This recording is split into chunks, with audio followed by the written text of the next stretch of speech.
Professor Goldsmith teaches at the Harvard Law School. He's the Henry Shattuck Professor over there, and he's also a senior fellow at the Hoover Institution. While I was in Boston, I took a class with him and Bruce Schneier, and I then became acquainted with his work from the legal perspective that is relevant to a lot of the things that we do here in security and privacy. So with that, I'll turn it to Professor Goldsmith. Thanks for coming today. I'm grateful to be here. My talk is the United States is losing the digital Cold War. I'm going to collect a bunch of facts and arguments that you've all heard before and that you're more familiar with than I am probably, but to suggest some larger patterns that I think haven't been sufficiently appreciated and some of the implications for how I think the United States is ultimately going to have to change. The United States government, I don't speak for its companies, maybe you can tell me about that in the question and answer, about how the US government will have to change its international posture. So the Cold War is basically, as I'm describing it, it's a fight over what the networks inside countries look like. And the United States has a particular vision, which I'm going to talk about in a second. And at the other extreme are the Chinas and Russias and Irans of the world, who have a particular vision, and somewhere in the middle is the the European Union. And there's a fight going on. It's on the surface, but it's also happening more vigorously below the surface about what networks look like both in these countries and in these geographies, and these countries and geographies has views about how they look in other countries. The United States vision, Secretary Clinton gave a speech, Secretary of State Clinton gave a speech in January of 2010 stating what she describes as the State Department's open internet agenda or internet freedom agenda. And the speech got a lot of coverage as something new and important, but in fact, it represents the United States' view about internet regulation globally going back to the 1990s. These are the main tenets. They're in favor of, the United States is in favor of free flow of information across borders, generally against censorship on networks, generally against blocking online services and most types of takedown. The exception is largely for intellectual property, against burdensome internet regulations. The Internet Freedom Initiative was designed to push all of these positions globally, and also, beyond that, to subsidize, to pay for and subsidize, and to proliferate and distribute tools in authoritarian states that allowed activists to circumvent control on digital networks in those nations. That was an important part of the initiative, to try to help literally bring the technology to activists in other countries to help them circumvent the control on those networks. Clinton said in her speech that, of course, we can't have all of these freedoms without robust cybersecurity, so that was an important part of this. And she said we should try to create international norms to guarantee this. Now, these are familiar principles because they're basically Google's principles. This is from a 2013 paper, and the U.S. vision is basically, the U.S. government's vision is basically Google's vision. It's basically the large IT industry, global IT industry centered mostly here's vision. And so there's really not much difference as far as I can tell between your vision and this vision of the US government that they've been pushing for 20 years and that you've been pushing as far as I can tell since you've been founded. The vision is in tatters is what I'm going to argue. It's in tatters because nations increasingly and successfully are imposing control, digital borders, and imposing control on networks within their borders. This is nothing new. It's been happening for a while, even though 20 years ago we were told it was impossible. But it's gotten, I think authoritarian states have become more and more successful at this, which is contrary to what a lot of people predicted. This digital control abroad is having an impact in the United States. This is the example of the right to be forgotten. I'll come back to this example. But sometimes digital control abroad, such as Europe's attempt to impose a right to be forgotten rule on Google, if they order Google, there's a big case in Europe now, to take down certain data, not just on servers on Google in France or in Europe, but globally. That's what this debate is about. Can Europe, in effect, impose a global rule on Google? And if they can, then they are, in effect, affecting freedom, internet freedom here in the United States.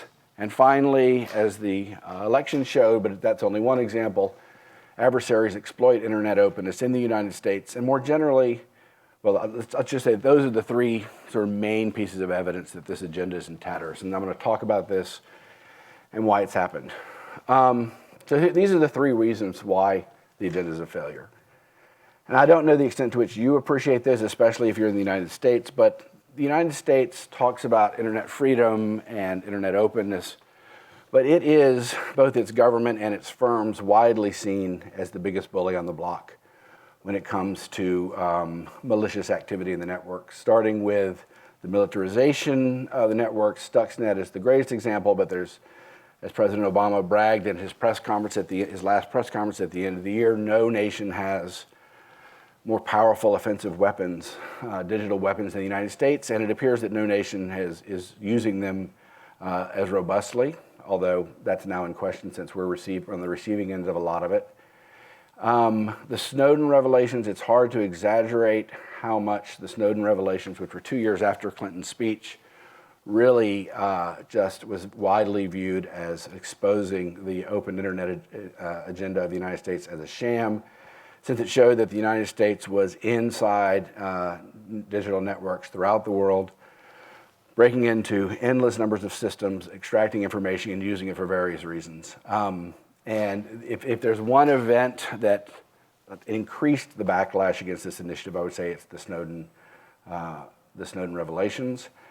Finally, U.S. firms are viewed as imperialist arms of the U.S. government. I'm not sure this is true of consumers, but certainly in Europe, the governments view U.S. firms as imposing their particular U.S. vision of the internet on their countries in ways that affect their culture and affects their norms, it affects their fundamental commitments. So one big reason why this initiative has failed is because people don't like it. They don't like it, and they think the United States is hypocritical. The second two reasons are what I'm going to focus on in the rest of my talk, that the United States simply has been unsuccessful in imposing openness abroad in other countries, and that openness at home is increasingly not all it's cracked up to be. So I'm not going to go into detail about this, but just looking at China, I wrote a book with Tim Wu 10 years ago called Who Controls the Internet, and we had a chapter about China and how China had 10 years ago pretty successfully, despite widespread predictions to the contrary, and despite the fact that there was flourishing internet activity in China, that China had brought pretty good control through various techniques, filtering at the border, lots of monitoring inside, and a variety of other techniques, censorship inside, monitoring inside, enforcement of laws inside in the country that has a deterrence effect on others. China has only gotten much, much better at controlling its networks in the last decade since I wrote that book. And these are some of the many ways that nations have used to, in effect, impose the will that they want. I'm talking about authoritarian states here, impose their view of what's acceptable and non-acceptable behavior on the net. So filtering at the wall, China just is implementing. It's still not clear how successful this will be, but it appears that it might be successful. An internet identity registration program and having a social credit system attached to that can be used for all sorts of methods of social control, including control in the network. Surveillance, wiretapping, censorship, denial of information access or accessing information inside the user that the state, inside the computers or the devices that the state wants to control. States have gotten good at temporarily shutting off the internet, taking content down from the internet, slowing down the internet, shutting down cell towers when necessary, and interrupting the communications they want. They have ramped up laws and actions against tools designed to circumvent these crackdown methods. They're trying to develop homegrown platforms to replace foreign platforms over which they have more control. This next bullet point is much of the same. They use law to go after authors and dissidents and journalists in a way that has a significant deterrent effect on speech in the country. And there's regional coordination about this. The Shanghai Cooperation Organization, I think that's what it's called, is an organization primarily with China and Russia, but India and Pakistan just joined. And it's an organization, and there are other nations, that is designed to basically to package these norms and promote them as part of the global order. It's basically an organization that's over and against Western Europe and the United States. But they are coordinating and trying to export this vision. Now, in the Arab Spring, many people thought that social media, let me just say that the last note, encryption alters methods of control, and many people thought, and again, I'm not going to tell anyone in this room, in fact, I can learn from everyone in this room about this. Encryption was thought to, and it does, enable confidential communications that the state has a hard time getting at. But there was a new report by my colleagues in the Berkman Center at Harvard just this summer that showed that encryption presents a problem for states, but they found techniques to deal with it, including this entire list as substitute ways of control. Plus encryption, at least encrypted communications from abroad, it makes it, as I understand it, impossible for the state to filter out at the site level, but not at the platform level, so they can keep Wikipedia out of the country if they want, even if they can't block particular pages. So what encryption does is it forces the state to make a choice, an all or nothing choice. Some states have made that choice. The point is that encryption is not the killer thing that's going to bring the states to their knees. They have other methods of imposing control within their borders. So the Arab Spring is a pretty good example. It seemed to be coordinated by social media. It seemed that social media is what enabled the organization and collaboration of the protests inside inside the Middle Eastern countries and North African countries where it took place. There was a question at the time about how much this movement was really internet enabled and how much it was something else. But the key point is that the authoritarian states learned from that experience. And frankly, in a lot of cases, they're using the network against the dissidents. They are attacking them back and using the network as a way to monitor the dissidents. But the point is that there's been a ton of learning about how to control social media in these states to the extent the states want to use them. And as Ron Deibert said, the authoritarian regimes have proven themselves surprisingly and dismayingly light-footed and adaptable at controlling internet and social media and using them for some of the ways I said on the previous slide to assert control. So this is a Freedom House study. You can't obviously see the countries very well, and these are qualitative judgments about the extent of internet freedom in the country that talks about access, content control, unlawful surveillance and the like.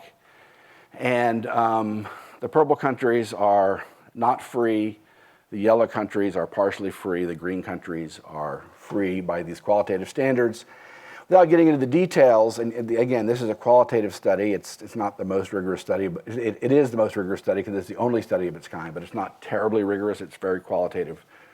But using their qualitative standards, they've said every year in the last 6 years that freedom has declined, and in any number of ways. And the content control in particular is not just about political speech. It's about all sorts of speech, religious speech, and the like.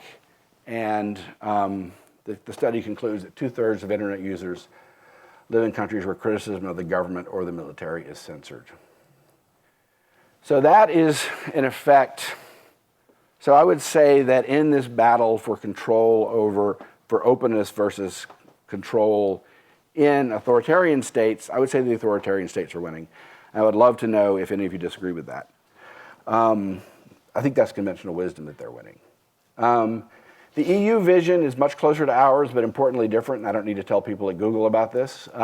They have a different conception of the government's relationship to the individual and of the individual's relationship to data and firms. They have different conceptions of privacy, and they tend to value privacy and their conception of privacy and consumer protection over free speech and free trade as we understand it. They're much more inclined to regulate than we are, and especially after Snowden, they have At the European level, which is where the regulation goes on, they have a heightened suspicion of surveillance.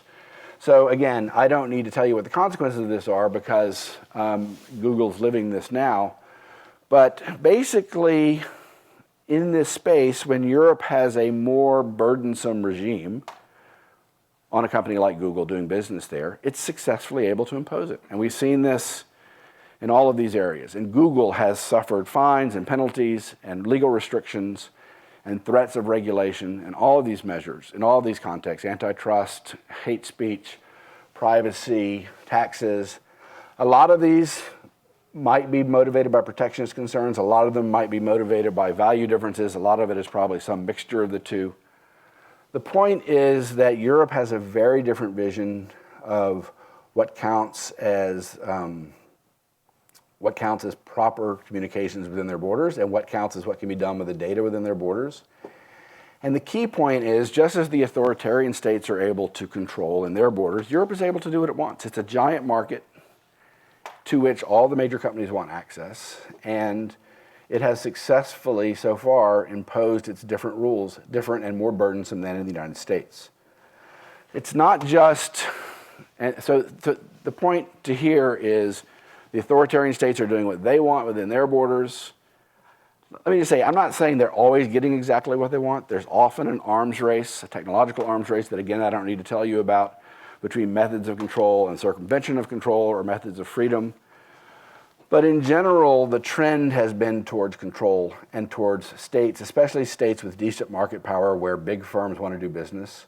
They're able to impose their vision on those companies and through other means to ensure the types of communication they want to allow in their countries. It's not perfect, but from their perspective, regulation never is, but it's successful. So I've talked thus far about nations being able to control content flows within their borders, but there's also, as part of this larger set of conflicts going on between nations for control over communications within their borders, there's also exports. Part of the Internet Freedom Initiative was for the United States to export digital freedom tools, and anonymity tools, censorship circumvention tools, and the like. U.S. companies also export technologies of control, filtering technologies of various sorts and the like. So we're in the business, the United States, of both exporting tools of freedom and tools of control. The authoritarian countries, China in particular, has a robust export business in selling what it's learned over the last 20 years, its technologies of control. And it has helped Russia, it has helped Iran, it has helped endless numbers of countries. I'm not sure exactly what the technologies that are being exported are, but there's a lot of consultation and coordination and sale of hardware and software products from China to authoritarian countries that want to replicate its means of control. And finally, so those are real exports. And the last category, these are sort of indirect exports. And I was talking about this a second ago. The right to be forgotten, if this case in the highest court in Europe succeeds, and I think I believe it was Google Spain in Spain that was socked with this order. That's where it started, about giving individuals a right to remove certain data about them from Google searches.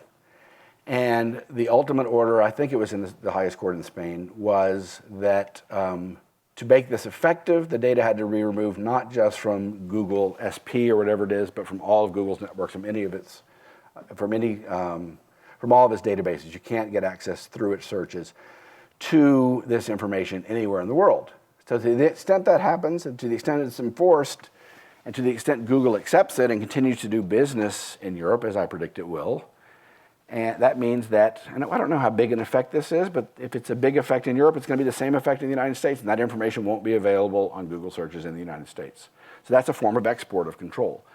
Same thing with privacy. The data privacy regime that Europeans have, which is more restrictive than in the United States, they have the same impact in terms of companies tend to, if they want to do business in both places, and if they want to be able to mingle their data, they tend to bow to the most restrictive regime. And so in effect, European privacy rules have an impact both on our privacy rules here, which you might think is a good thing, you might not, and also has an impact on our surveillance rules, because that's what they're really angry about. What they're really angry about is data coming from Europe to the United States, to US firms, in a way that the United States government can get the information either through direct orders or through some other means. And so to the extent that we've been in an argument the last 3 or 4 years with the Europeans about whether we need to tighten up our surveillance practices in order to satisfy their privacy rules, again, it might or might not be a good thing. I want to stay away from that normative question. The only point I want to make is that Europe has a big extraterritorial impact. Finally, I'll say that this is a prediction, but the Europeans are in general ahead of the United States in thinking about and beginning to legislate ways to force companies to give them backdoors or some equivalent to encrypted communications. And this is a prediction that if it starts happening in Europe, I don't think it's going to happen here. I don't think there's much of a chance of it happening here in the current environment. But the dynamic will change, I predict, if European countries, Australia, and even non-Western democracies, nations that aren't Western democracies, start insisting on this. It's going to be harder and harder for companies to resist these types of initiatives in the United States, I predict. So that's a form of exporting digital control indirectly. So I've been talking about thus far about the ways that the Internet Freedom Initiative is not working in other countries. Again, the initiative was to bring the American conception everywhere. And I've been talking about the ways and that's not working. Now I want to briefly talk about the ways in which, and we're just at the beginning of this conversation, at the beginning of understanding it. And again, you know more about this than I do, so I'd love to learn from you. But the ways in which openness isn't all it's cracked up to be at home. And for 2 reasons, I'm going to focus on 2 reasons: cybersecurity and speech. So not all of these are actually assaults on the US networks. This is just a list of things pulled from the headlines in 2017 that involves some kind of cyber attack or data breach or cyber exploitation or something like that. And the list goes on, and the point is simply as the White House cybersecurity czar, Rob Joyce, was talking in Cambridge the other day, and he said that basically we've become numb to it. It happens every day. We're like the frog slowly boiling in the kettle. It's getting worse and worse and worse and worse by the day. And we really don't have a plan to deal as a nation with our cyber insecurities. And so the point I want to make is that openness contributes to this. It contributes to this because, and again, you all know more about this than I do, closed societies are able to have, to the extent they can get rid of anonymity, to the extent that they can control information flows better, to the extent that they can eliminate encrypted communications, they're able to deal with cybersecurity problems better than open societies. Something that's not as easily understood is that our very openness makes it harder for the United States to respond to cyber attacks. And I can give you 3 examples of this. President Obama here was speaking at his press conference at the end of his last press conference last year. I think it was that one. It may have been the one before. It was the press conference in which he was talking about the Russia hack. And he was being questioned about why the United States did not do more. And he explained that, and this is a perpetual problem in our deterrence strategy. Deterrence requires, to deter, you have to credibly be able to commit to impose pain on the adversary when the adversary does something to you that you don't want to happen to you. And the problem that the United States finds itself in over and over again, and this is what Clapper is talking about, is that every time the United States thinks about retaliating, this happened with the Iranian bank attack in 2012, it happened with the Korean attack, the Sony hack, it happened most notably in the DNC hack, that the United States hesitated and in some situations did nothing. Why? Because when they gamed it out, they thought that the retaliation to our retaliation would be worse for us. And that in a so-called escalation, we're going to end up being much worse. Why? Because our networks are open, because we're more digitally connected, because we're more digitally dependent, and we have more to lose from that escalation. So that's what Obama's talking about when he says that we're more vulnerable, partly because we have a more open society. There are other ways in which we're more vulnerable. I'll get to that in a second. And it's why this is James Clapper, Obama's director of the DNI, the Director of National Intelligence. And he said that he was explaining that we didn't respond to the Iranian attacks precisely because we thought the consequences for our banks would be worse when Iran retaliated.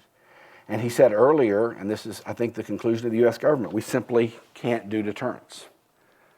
We can't do defense very well as a nation, we can't do deterrence very well as a nation, which is why the frog is slowly boiling. This is a big topic, but the internet has really changed speech in this country in such a way that, and I'm only going to be able to touch on this briefly, but in such a way that makes openness and the open networks and the speech that our social media that is uncensored largely makes possible, it has a lot of pretty bad effects. We've seen, I don't have to remind you, about how social media can be used for disinformation, misinformation, and propaganda. This was going on in the election. It's very clear now. We've seen troll armies that, because the internet enables groups, enables private individuals to both coordinate in large groups and attack someone in ways that are very intimidating. And so we see speakers being intimidated. We see flooding tactics that distort or overcome disfavored speech through fake news, fake commentators, bots of various sorts and the like. We see the splintering of news media such that everyone has, not everyone, I don't, but many people have what Cass Sunstein calls the daily me, where you only get the information that confirms your biases and you don't have to confront facts that don't confirm your biases. This is all by way of introducing a topic that I think we're familiar with, which is that there's a lot of downsides to openness. The free speech assumptions behind the Open Internet Initiative were the old free speech assumptions where that don't really apply when every speaker has access to a platform and can speak, and that speakers can coordinate and send out successfully harmful information or misinformation in a way that drowns out what some might think is more legitimate speech.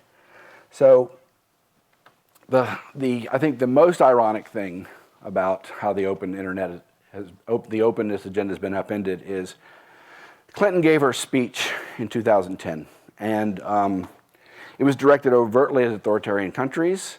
Russia at the time was complaining, China at the time was complaining. Part of their platform and the Shanghai Cooperation Organization is that nations should have sovereignty over their borders and other nations shouldn't meddle. And Clinton's speech was basically about how we're going to be meddling in authoritarian networks to help bring openness to those networks. And let me say that China and Russia view that, I'm not defending it, I'm explaining it, they view that about the same way that we view their Russian meddling in our election.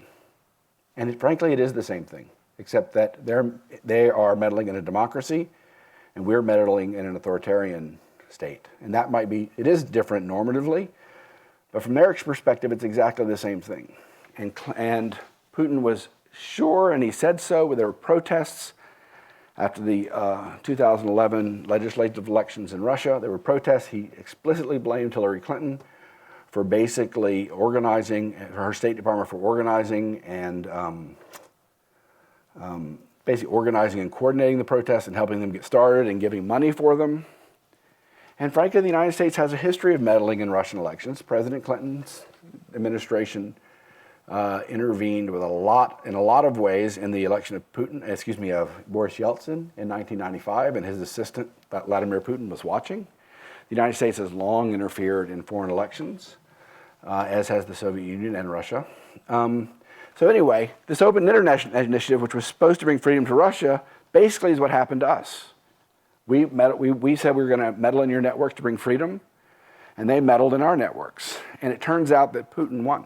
And it turns out that openness is on the defense when he basically combined a very simple phishing operation with pretty simple, and taking advantage of our open media and uncontrolled media. And that's all it was.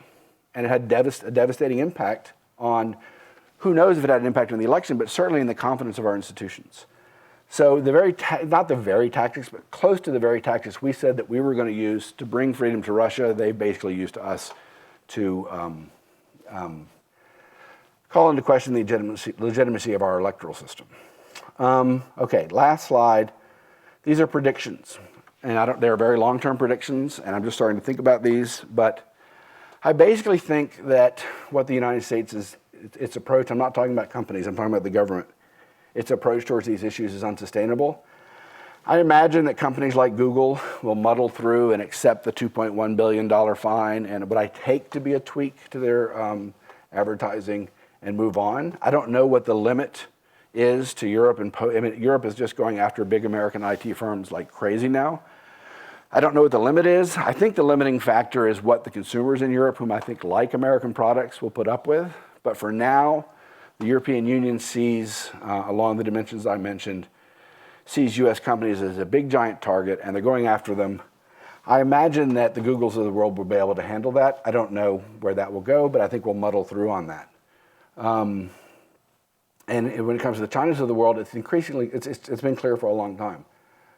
American companies that want to do business in China will have to do business in China on China's terms. And the U.S. government is not going to change that. And I think American companies that want to do business there, they have been complying with China's increasing demands for access to proprietary information, for cooperation with the government, for cooperation with local firms and the like. So we'll muddle, the Googles of the world will muddle through with those foreign regulations, using the tools they can to try to deal with them. I think that the internet freedom agenda is certainly dead with the Donald Trump administration. Nobody's talking about that. No one seems to care about that. But I think the very idea of the United States bringing openness to these countries is dead. I don't think it's a viable strategy, and I don't think it will ever be achieved. Maybe it will be a part of our rhetorical strategy, but I don't think I think it's dead.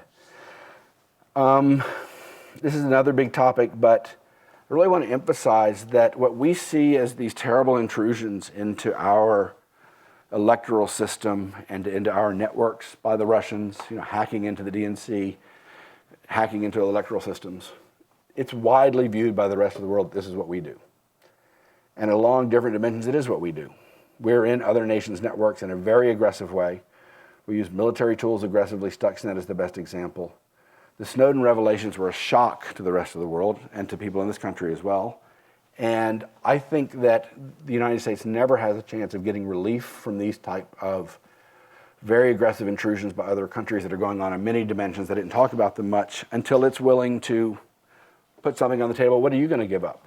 I mean, is the United States willing to pledge that it won't meddle in Russian elections the way it was alleged to have done in 2011 and the way it did in 1995? In exchange for Russia not doing that for us? I'm not even sure that's a possible deal that can be made, but is it even something the United States would consider? Would we consider pulling back on the use of some of our offensive cyber exploitation and attack tools in exchange for relief from other countries? I predict that we're going to have to face that possibility, even though no one's talking about it now. And I think that there's going to be, and again, this is very big picture, and I certainly don't know the details, but we're going to have to rethink openness at home. There's going to be a lot of pressure on the Googles of the world, and especially social media platforms, to bring control over so-called fake news. That's a very difficult task, and the attempt to do so is going to burden a lot of legitimate speech. And I think we're only beginning to go down that path, and we haven't figured out what that looks like. But there's going to be a rethinking of freedom of speech in this country due to what the downsides of open speech on these networks is. So those are my predictions, and if you have any questions, I would love to take them. So you made a series of predictions. What prescriptions might you make? Like, that's what you think we will do. What do you think we actually should do? That's tough. I tried not to say anything in the whole talk about what we should do because it's just very tough. I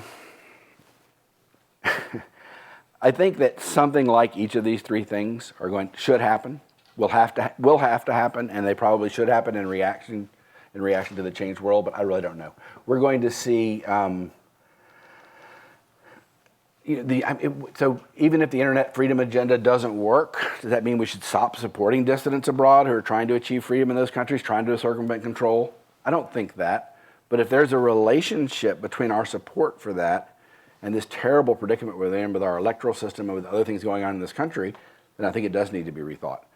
The same about the very aggressive use by the National Security Agency of its cyber tools. If there's a relationship between, and I believe there is, our very aggressive use of those tools abroad and what's happening to us at home, I think we need to rethink that if we can tamp down on that.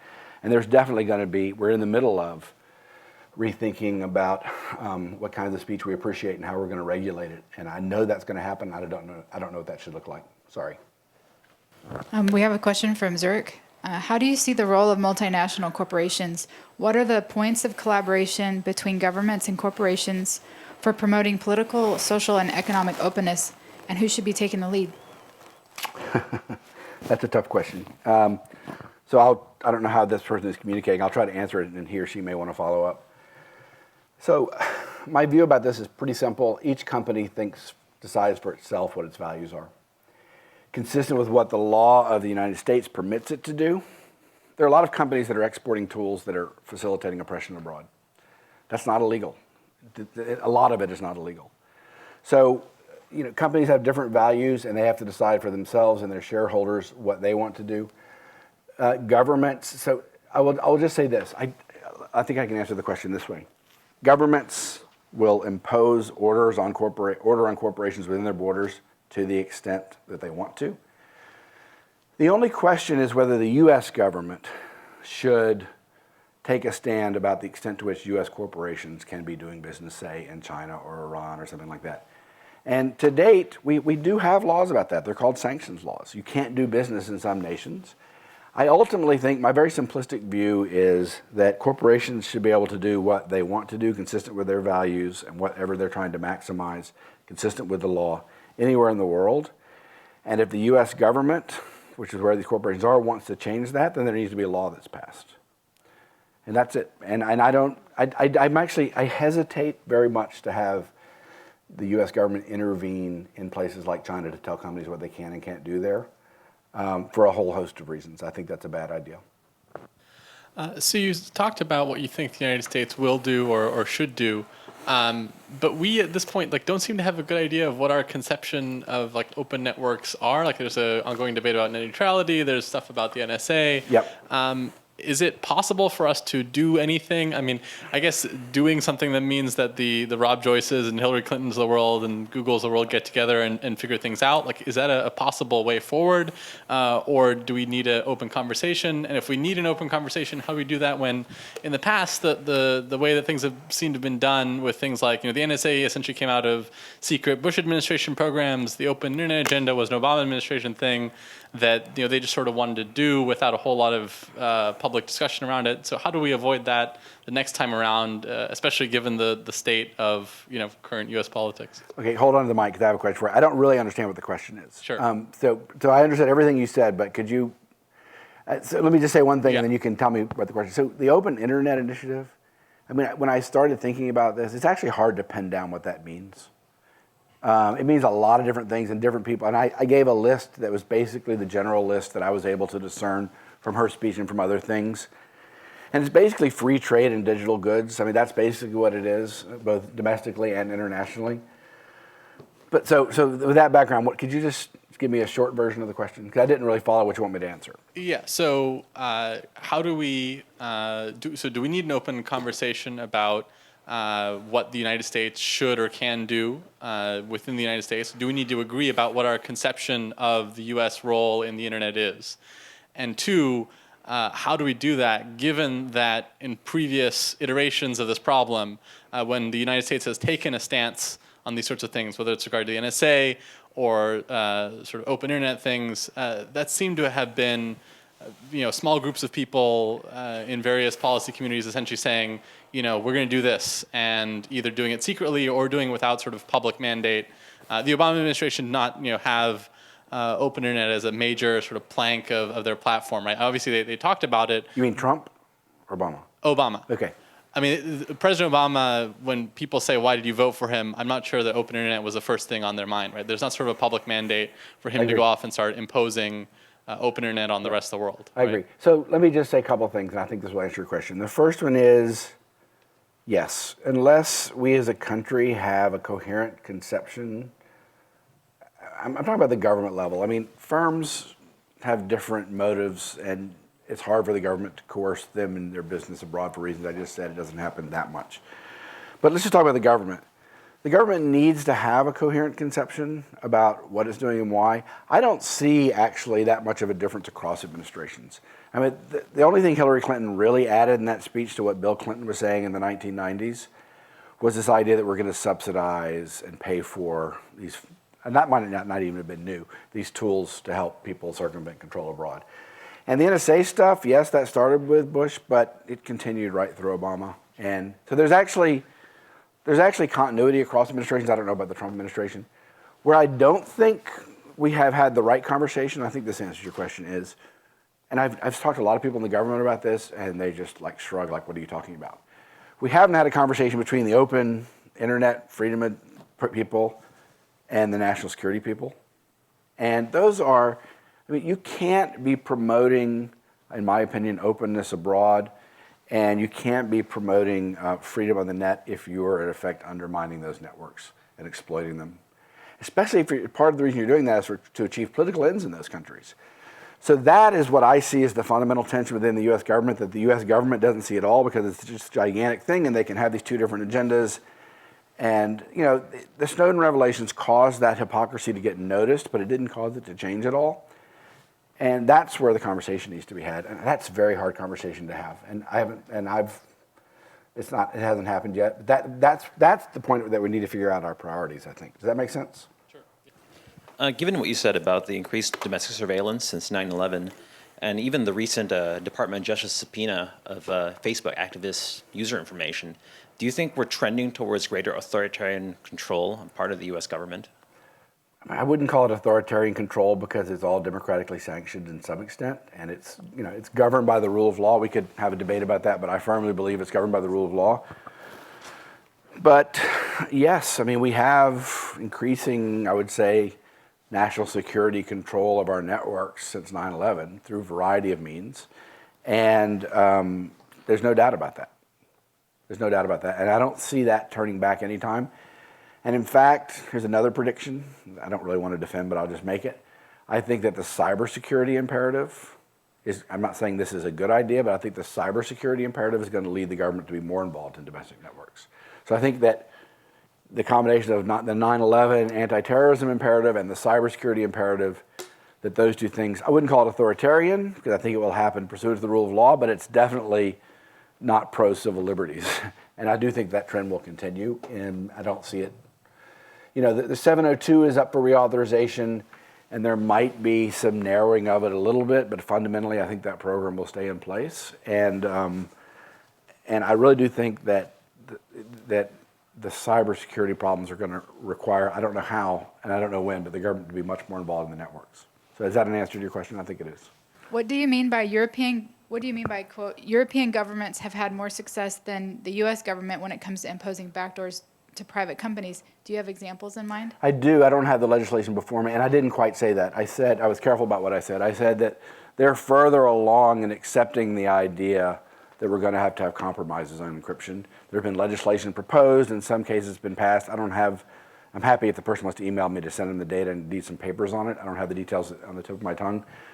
But they're much further along on that, and they seem to be more willing to accept that, especially for anti-terrorism reasons.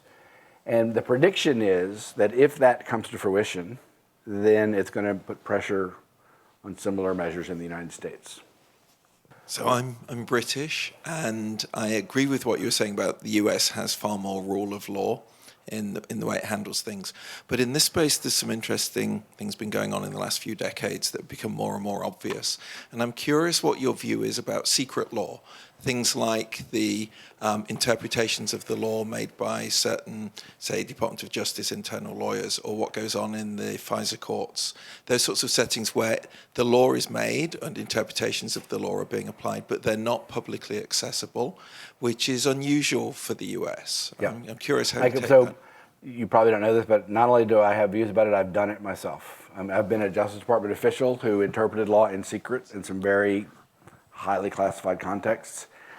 I didn't like it then, and I don't think it's a great thing. I think I've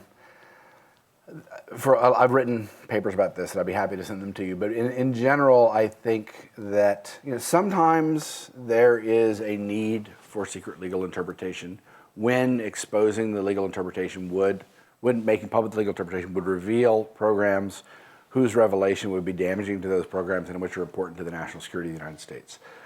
So I think it's an inevitable practice. I think it's overbroad. I think that a lot more legal interpretation that takes place in secret can be disclosed. And I think it should be disclosed, and it has been disclosed. One of the many virtues of the Snowden revelations is that the Director of National Intelligence, the National Security Agency, and all the national security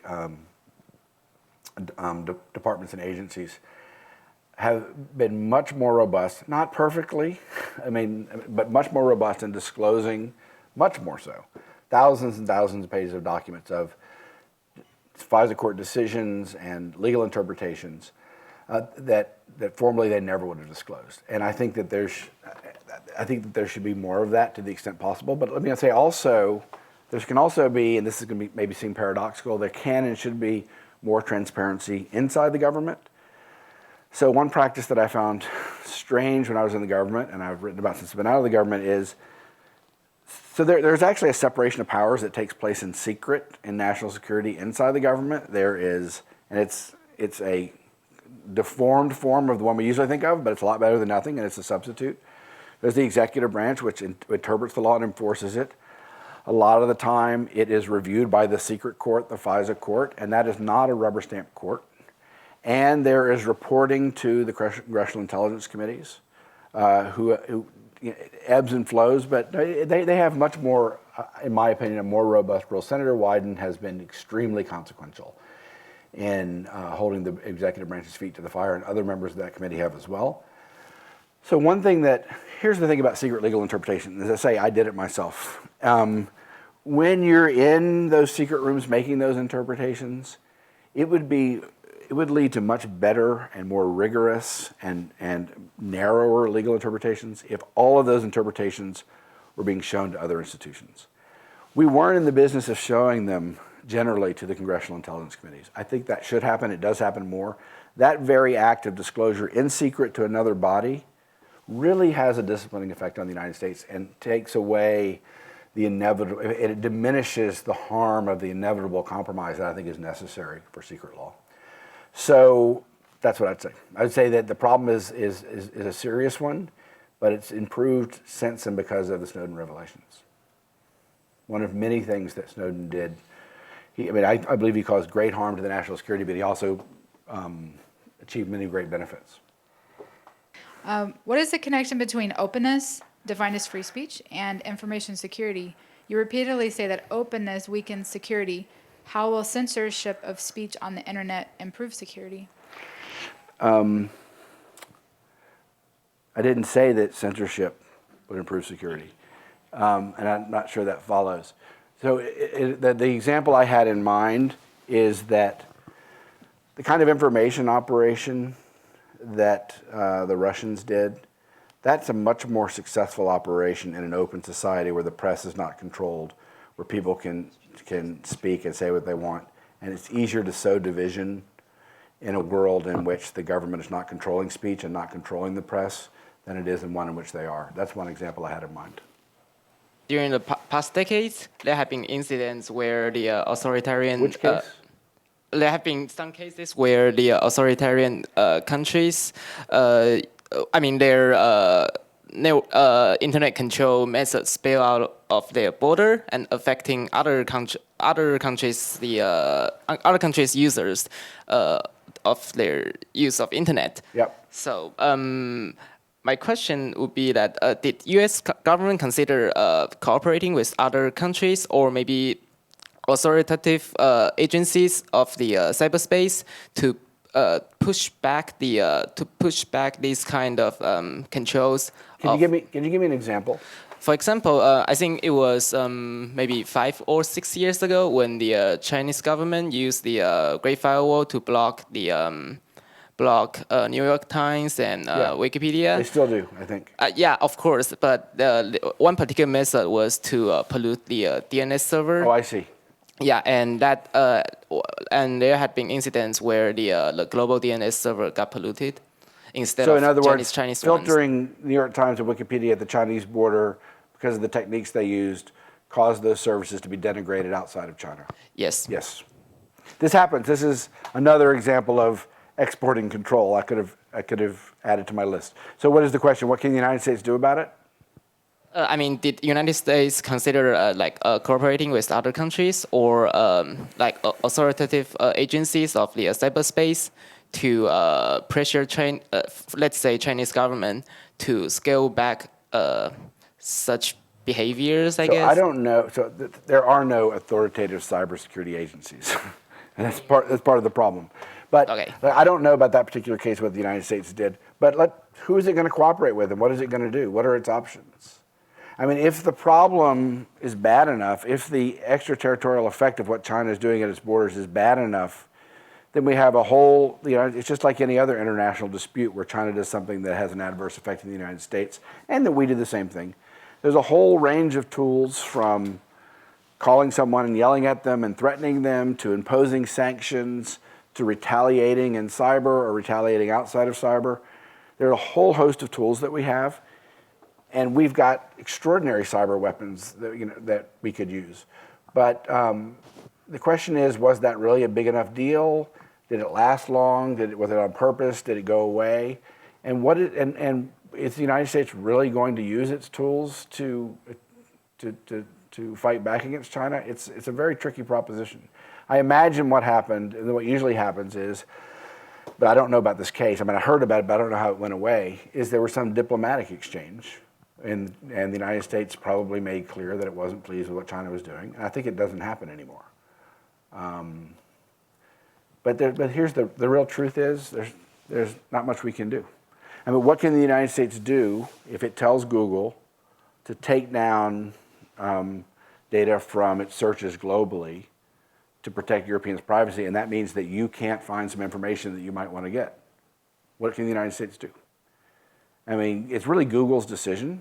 And Google wants to keep doing business, as we've seen with its compliance with the right to be forgotten. It wants to keep doing business in Europe because it makes a lot of money there. And so there's not a lot the United States can do. I mean, if the problem rose to a level where they were taking down sites for a long period of time in the United States, it would elevate. But it would probably be resolved diplomatically. Thank you. Thank you. Actually, one more question. Okay? So again, the example will be China, but the Chinese government used the security laws to I wouldn't call it an excuse, but like they use security laws to impose their control over the internet. So Yes, I know. Correct. yeah, and you mentioned that for U.S. government, it needs to improve the domestic internet security as well, right? So, do you predict that this method will take a authoritarian twist? Which method? Like use law to promote security, internet security In the United States? Yes. Yes, I mean, this is what I predicted 15 minutes ago. Maybe I wasn't clear. I do think, I don't know along what dimension, and I don't know how it will happen, but I do think that the imperative, you're talking about anti-terrorism measures that China uses as an excuse to surveil and control the network more aggressively. Yes. You know, in the United States, we did that too. After 9/11, the reaction to 9/11 was to do more domestic collection. And so that's what states do when they face a threat that they don't understand and can't control, and they're trying to understand and they want to get more information. But so I think that does happen to some degree here, not nearly to the degree as in China, obviously. And I also think that, as I said, that the imperative to do something to make our networks more secure will in some way lead the government to be more involved in those networks. That's a pretty vague prediction, and I'm confident at that level of abstraction. But not any more concretely than that. Thank you very much. Thank you very much. I joining. appreciate it. And, Thanks for your good questions. and thank you for joining.